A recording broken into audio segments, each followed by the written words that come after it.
Olá pessoal, bem-vindos a mais uma videoaula.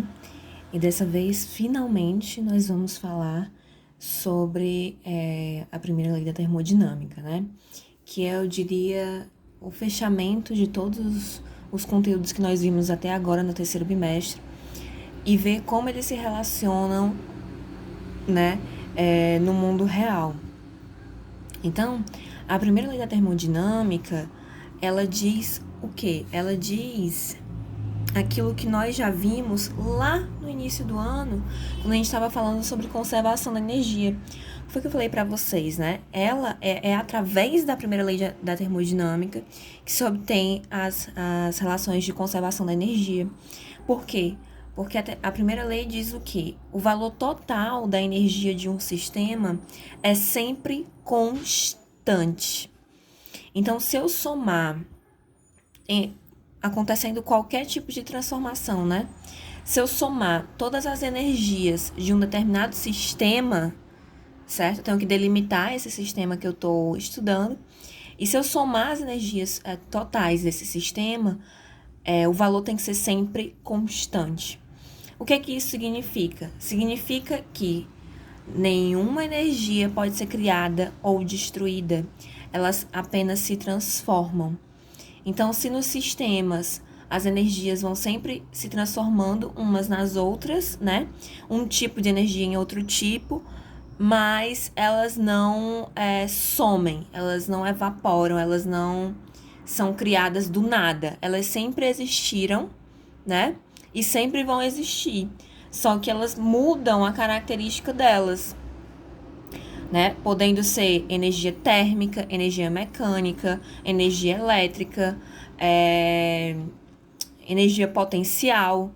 Então, existem vários tipos de energia e uma está sempre se transformando na outra quando acontece algum fenômeno físico. Mas elas não somem, elas não acabam, e também elas não surgem do nada, certo? É sempre uma transformação. E aí, pessoal, essa primeira lei é a lei que garante, eu diria até, a existência do universo, né? Então, o fato de essas energias, a energia total do universo, né? Que se eu considerar o universo como um sistema fechado, ela é constante. Então, tudo que rege a nossa vida e tudo que existe é baseado nessa lei, né? É a lei de que a energia, ela se transforma. Então, o fato de nos alimentarmos para que a gente consiga sobreviver, é uma transformação de energia. A gente está recebendo energia biológica e transformando essa energia biológica em energia cinética do movimento, ou energia sonora da fala, e etc. E as máquinas também funcionam dessa maneira. E a grande revolução industrial, né, lá na história, não sei se vocês já estudaram isso, aconteceu quando as leis da termodinâmica foram estudadas e construíram-se as primeiras máquinas térmicas, né? Quando perceberam que era possível transformar energia térmica em energia mecânica. E aí surgiram as primeiras indústrias, né? As primeiras máquinas que antes não existiam. Então, isso daqui foi extremamente importante. O estudo dessas leis foram extremamente importantes para a vida na Terra, né? E aí, a vida humana, no caso. E aí, o que acontece? O que é que essa lei diz, né? Falando aqui dos temas que a gente estudou, relembrando. Ela diz a seguinte relação, matematicamente falando é isso, certo? O que que essa relação tá me dizendo? Que a variação da energia interna, certo? O que é a variação da energia interna, pessoal? É a variação da temperatura, né? Porque a energia interna só depende do número de mols, como nós já vimos, e da temperatura. Então, se eu tô dizendo que a energia interna está variando, eu estou dizendo que a temperatura está variando, certo? Então, essa variação da energia interna, né, da energia de agitação das moléculas, essa variação da temperatura, ela depende desses dois fatores. Quantidade de calor recebido ou cedido, né? Então, o sistema, ele pode receber calor ou ele pode ceder calor, dependendo da diferença de temperatura. Lembram que a gente estudou como é que se transfere calor, né? Quando é que essa transferência de calor acontece, como calcular esse Q, nós vimos tudo isso. Menos o trabalho realizado. Ou seja, essa variação da energia interna, ela vai ser a diferença entre esses dois fatores. Então, a quantidade de calor recebido ou cedido, menos o trabalho realizado, vai ser o que vai variar ali de temperatura. Então, vamos dizer assim, o sistema recebeu calor, ele esquentou, certo? Mas, ao mesmo tempo, ele realizou trabalho. Lembram que ela realiza trabalho, falando de gases, né? É expansão ou compressão, né? Então, vamos dizer assim, ele recebeu uma quantidade de calor, mas ele expandiu, certo? Então, parte dessa energia que o calor cedeu para ele foi usada nessa expansão, ok? Então, o fato dele expandir faz com que essa variação da energia interna aconteça. Se ele não expandir, então se isso aqui for zero, né, a gente vai já ver esse caso, o que acontece? Essa quantidade de calor recebida ou cedida vai direto para a variação de temperatura, né? Então, a diferença entre o calor que ele recebe e o trabalho que ele realiza vai ser a variação de temperatura final, ok? Bom, vamos estudar os sinais dessa relação aqui. Primeiro, quando essa variação da energia interna é positiva, significa o quê? Significa que a energia interna aumentou, né? Antes e depois de alguma transformação. Então, se a energia interna aumentou, consequentemente, a temperatura aumentou, certo? Então, quando eu faço esse cálculo e o resultado da variação da energia interna é positivo, significa que a temperatura aumentou daquele sistema, ok? Aqui a gente tem um caso bem peculiar. Quando a variação dessa energia interna é zero. Eu falei para vocês que só existe uma possibilidade da variação dessa energia interna ser zero, né? Que é quando a temperatura permanece constante em uma transformação isotérmica. Esse tipo de transformação, pessoal, ela é puramente idealizada, ela não existe na vida real. Nenhuma transformação é perfeitamente isotérmica na vida real, ok? Mesmo que ela seja isotérmica, mesmo que a temperatura permaneça estritamente constante, não vai acontecer isso daqui. Porque, por exemplo, quando isso aqui é zero, o que acontece? Eu posso passar o menos T para o outro lado somando, né? Então, vai ficar que o T não, o tal, no caso, que é trabalho, né? Passo o tal para o outro lado somando, então vai ficar que a quantidade de calor vai ser igual ao trabalho. Isso daqui não existe, tá, gente? No mundo real. Mas ele é uma consequência matemática de considerar a variação da energia igual a zero. Quando eu considero a variação da energia igual a zero, né, vamos dizer assim, que a agitação das moléculas permaneceu exatamente a mesma antes e depois da transformação, isso significa que todo o calor que foi recebido ali pelaquela máquina ou enfim, qualquer sistema que a gente esteja estudando, todo o calor, toda a energia térmica em forma de calor, né, que foi recebida por ele, foi totalmente transformada em trabalho. Então, a energia que ele recebeu só serviu para realizar algum tipo de expansão, né? Então, e isso não acontece. Por quê? Porque essa energia ela se perde no meio do caminho. Então, vocês sabem que máquinas, principalmente industriais, né? Os motores, quando a gente está falando de máquina térmica, a gente está falando dos motores a combustão, principalmente. Eles, além de perderem calor para o ambiente, eles esquentam, né? Por isso que os motores dos carros precisam ser refrigerados o tempo todo, porque eles estão perdendo calor para o ambiente, né? A gente vai já ver que calor é esse que eles soltam, né? Que eles emitem para o ambiente. E eles também liberam energia, transformam uma parte dessa energia térmica em energia sonora, porque eles fazem barulho, né? Vocês sabem que os motores, não existe nenhum motor totalmente silencioso. Então, isso daqui no mundo real não existe, tá? Essa transformação perfeita de que todo o calor vai ser transformado em trabalho, ou seja, todo o calor que ele recebe ali da combustão vai ser totalmente transformado em energia cinética para fazer ele se movimentar. Mas, em uma situação hipotética em que a variação da energia é igual a zero, falando de um gás ideal e tal, isso daqui vai ser considerado, tá? Que o calor vai ser totalmente igual ao trabalho realizado. O calor recebido ou cedido, né? Porque se ele cede calor, se ele perde, né?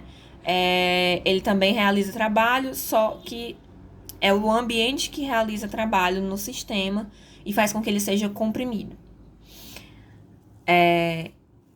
E quando essa variação é negativa, né? É o inverso. A energia interna diminui e a temperatura, consequentemente, diminui também. Certo? Quando esse Q aqui é positivo, significa que o sistema recebeu o calor do ambiente. Então, por exemplo, é quando uma panela está no fogo, o fogo não faz parte do sistema da panela com o que está dentro dela, né?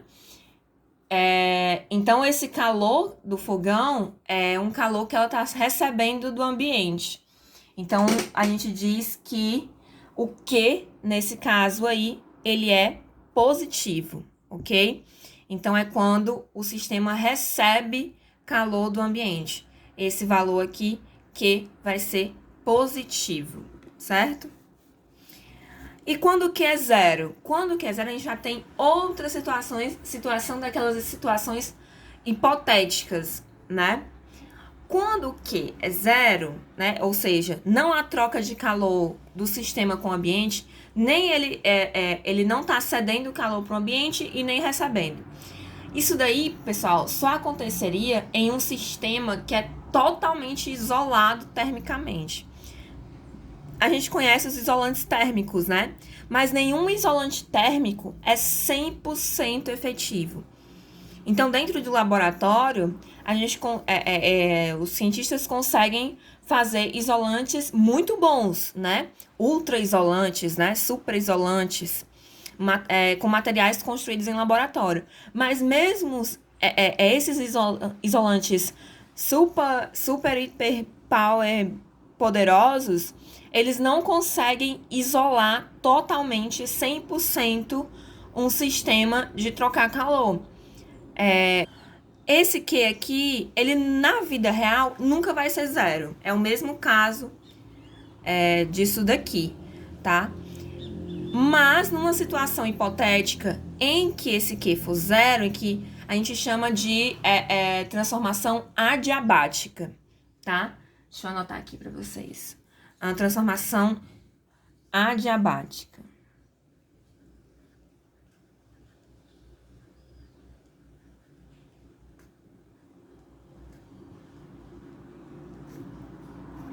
Quando vocês virem essa palavra em qualquer questão ou texto que fala sobre o assunto, tá tratando disso. Ele tá falando de um sistema que é totalmente isolado termicamente, ok? A gente chama de transformação adiabática. E o que que isso aqui vai resultar? Se esse Q for zero, vai ficar só que delta, ou a variação da energia interna, vai ser totalmente igual a menos o trabalho realizado. Então, isso aqui significa o quê? Que a variação da temperatura vai ser exatamente igual à expansão ou à compressão que está acontecendo ali. Então, em a temperatura, a pressão constante, né? Se ele está sendo comprimido, ele está aumentando a temperatura.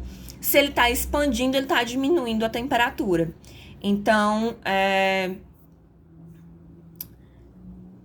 essa relação aqui vai depender só de compressão ou expansão, né? A variação da energia interna das moléculas e não vai depender do calor recebido ou cedido, ok?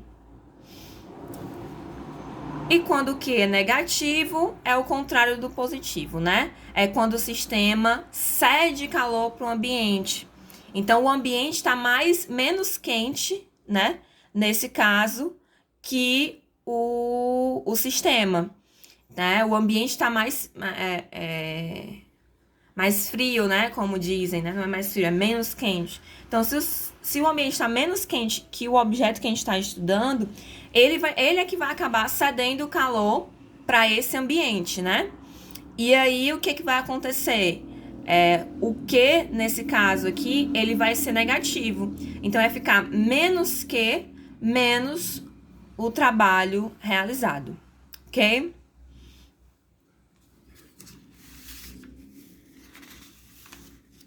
Continuando, se o trabalho é positivo, esse trabalho ele é realizado pelo sistema no ambiente. Então, é a expansão. Toda vida que trabalho for positivo, a gente está falando de expansão, tá? A gente está falando de quando o gás está ocupando um volume maior do que ele ocupava antes, ele está expandindo. Outra situação hipotética é essa daqui, quando o trabalho é totalmente igual a zero, não se realiza trabalho nenhum. Então, mais uma vez, eu digo para vocês que na vida real isso não acontece, tá? Algum mínimo trabalho é realizado ali, certo? E aí, o que acontece? Se nenhum trabalho fosse realizado, a variação da energia seria totalmente igual à quantidade de calor recebida ou cedida. Então, essa variação das moléculas, né, lá, é uma transformação isovolumétrica, nesse caso aqui, tá?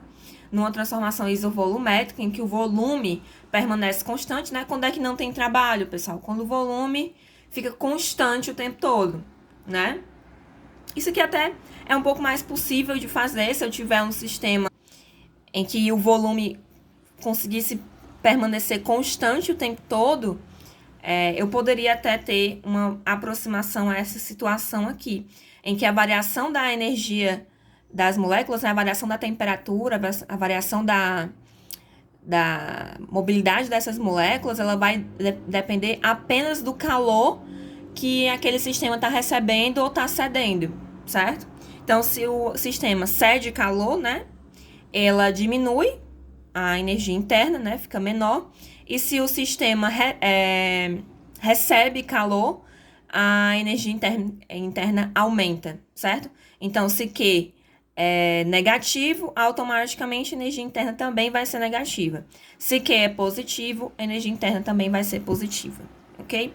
E o trabalho negativo, como eu falei para vocês, é o trabalho realizado pelo ambiente no sistema. Então, é a compressão, ok? É quando existe compressão. Quando está comprimindo, vocês já sabem que tem que considerar o trabalho negativo.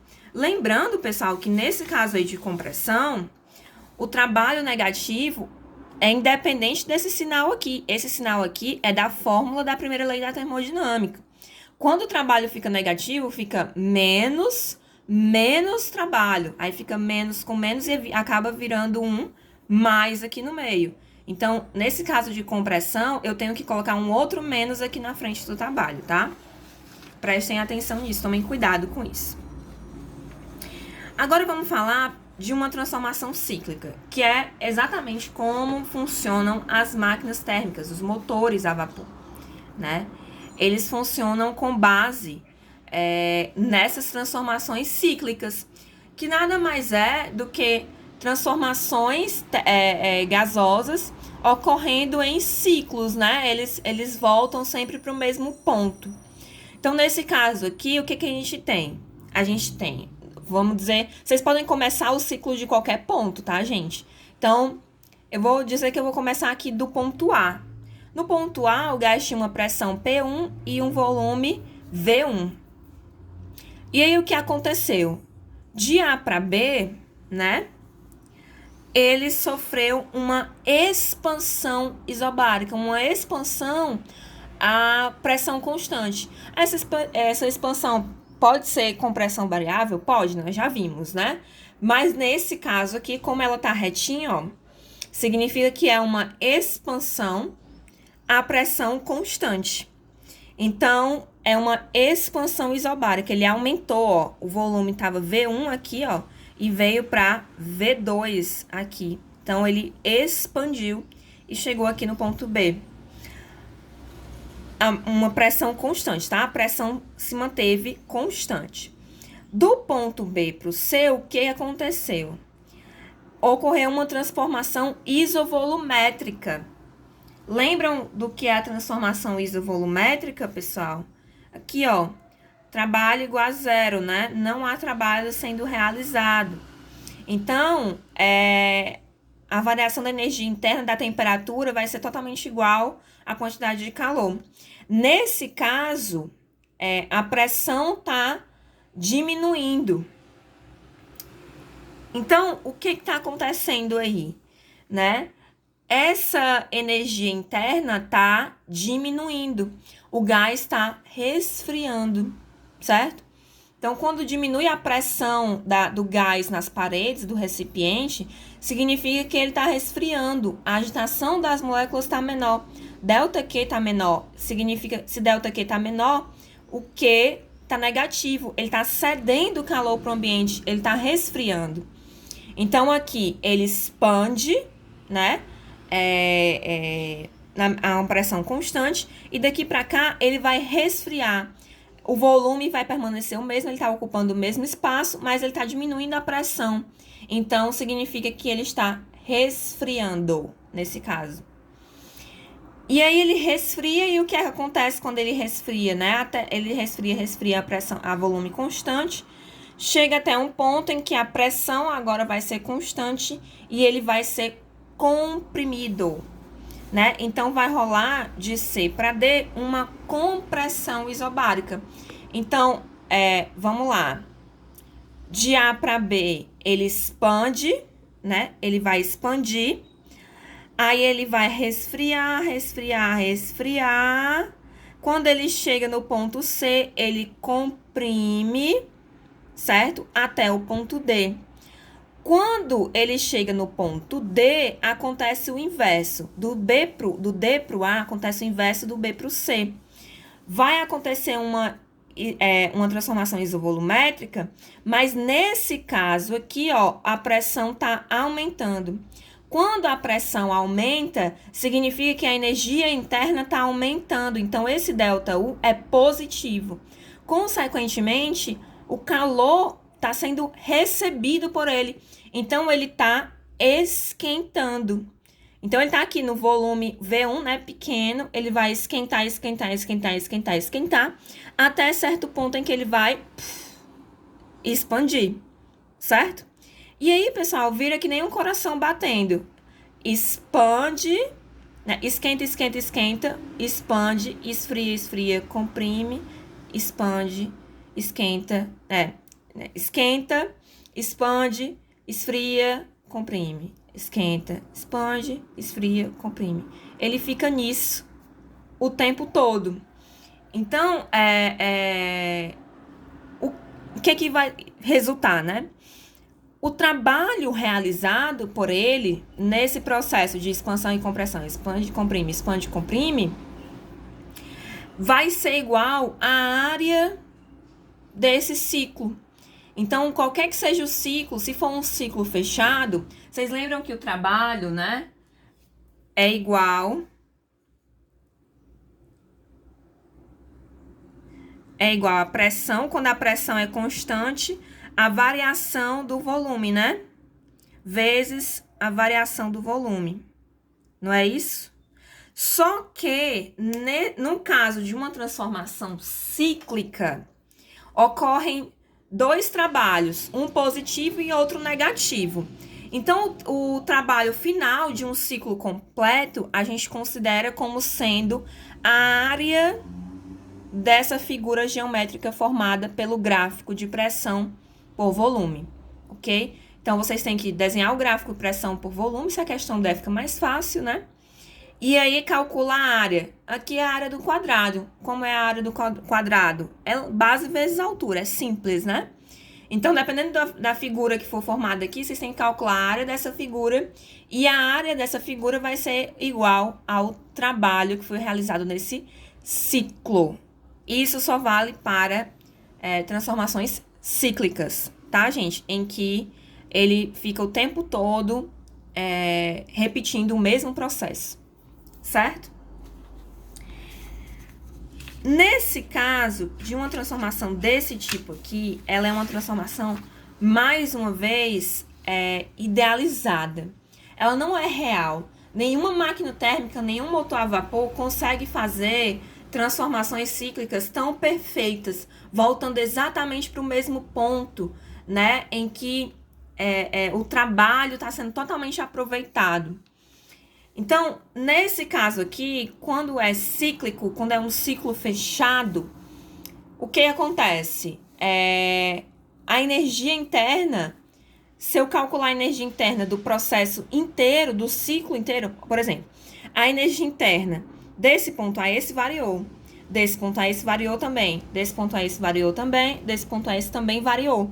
Porém, ele foi e voltou para o mesmo ponto. Então, se eu calcular o ciclo total, o que vai acontecer? Vai ser zero. Ele não variou nada, porque ele voltou exatamente para a mesma pressão e volume que ele estava antes.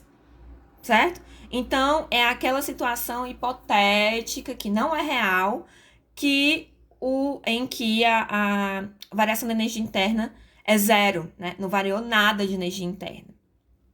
Ele foi e voltou para o mesmo ponto. Isso daqui, pessoal, é para ilustrar como é que funcionam os ciclos. Eles são parecidos com isso daqui, só que, qual é a diferença?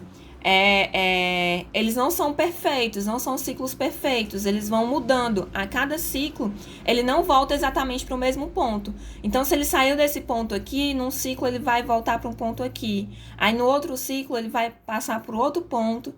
Ele forma ciclos, porém, não são sempre os mesmos, né? A cada ciclo, o ponto inicial, vamos dizer assim, vai mudando, né? Porque ele vai perdendo energia, a energia vai ser transformada em outros tipos de energia durante o processo. E ele acaba não reutilizando aquela energia acaba sendo dissipada, né, para o ambiente. Então, nesse caso aqui, né, quando delta é igual a zero, o trabalho vai ser igual à quantidade de calor recebida. Lembrando que isso aqui é um caso ideal, não é um caso real. Indo para os casos reais, a gente tem as máquinas térmicas. Como é que funcionam as máquinas térmicas, pessoal? Elas precisam de uma fonte de calor, uma fonte que a gente chama de fonte quente. Normalmente, em motores de carro, por exemplo, é a gasolina, né, misturada com o ar e uma fonte de ignição, uma fagulha, né, que é a vela, né, do carro. Então, a vela solta uma fagulha que provoca uma combustão, e essa combustão é a fonte quente dessa máquina térmica, né? É a fonte de calor. Então, esse calor gerado por essa combustão entra na máquina térmica. A máquina, que é formada por aqueles pistões que sobem e descem, né? Que eu até desenhei para vocês. As máquinas térmicas são formadas basicamente por aqueles cilindros com pistões. Então, aquele pistão sofre uma expansão, né? Ele recebeu calor, então ele vai, a pressão constante, ele vai expandir, né? O volume vai aumentar. No momento em que esse volume varia, automaticamente ele realiza um trabalho, ele se movimenta. E esse movimento do pistão, né, realiza trabalho. Porém, o que acontece com uma máquina térmica real? Nem todo o calor que ele recebe lá da combustão vai ser transformado em trabalho. Uma parte serve para empurrar o pistão, só que ele não resfria automaticamente, né? Ele continua quente. Significa que nem todo o calor que ele recebeu foi transformado em trabalho. Algum calor sobrou. E esse calor que sobra, a gente chama diz que ele vai para a fonte fria de calor, né? É que é um calor que sobra desse processo aqui.